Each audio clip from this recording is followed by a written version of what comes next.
സഹോദരങ്ങളെ, ഇന്ന് ഞാൻ ലണ്ടനിലേക്ക് ഒരു റോഡ് യാത്ര എന്ന ഗ്രന്ഥം വായിക്കുകയായിരുന്നു. കേരള സാഹിത്യ അക്കാദമിയുടെ അവാർഡ് നേടിയിട്ടുള്ള കൃതിയാണത്. ബൈജു നായർ എന്ന ഒരാളാണ് അത് എഴുതിയിരിക്കുന്നത്. അദ്ദേഹവും സുരേഷ് ജോസഫും ലാൽ ജോസും കൂടി കേരളത്തിൽ നിന്ന് ലണ്ടനിലേക്ക് റോഡ് മാർഗം സഞ്ചരിച്ചു. 20ഓളം രാജ്യങ്ങളിലൂടെ അവർ പോവുകയായിരുന്നു.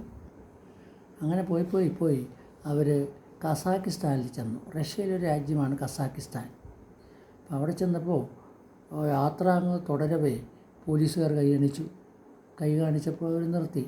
എന്താണ് കാര്യമെന്ന് അന്വേഷിച്ചപ്പോൾ അവർ പറഞ്ഞു, നിങ്ങളുടെ വണ്ടി കഴുകിയിട്ടില്ല, അത് വൃത്തിയാക്കിയിട്ട് മാത്രമേ മുന്നോട്ട് പോകാൻ പറ്റൂ.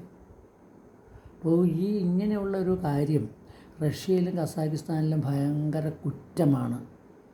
ഏതായാലും അവസാനം ഒരു ഇന്ത്യക്കാരാണെന്ന് അറിഞ്ഞപ്പോൾ അവരുടെ ഒരു വിട്ടുവീഴ്ച കൊണ്ട് ലൈറ്റുകൾ രണ്ടും കഴുകി വൃത്തിയാക്കി, അതുപോലെ തന്നെ നമ്പർ പ്ലേറ്റും കഴുകി വൃത്തിയാക്കിയതിന് ശേഷമാണ് അവർക്ക് മുന്നോട്ട് പോകാനായത്.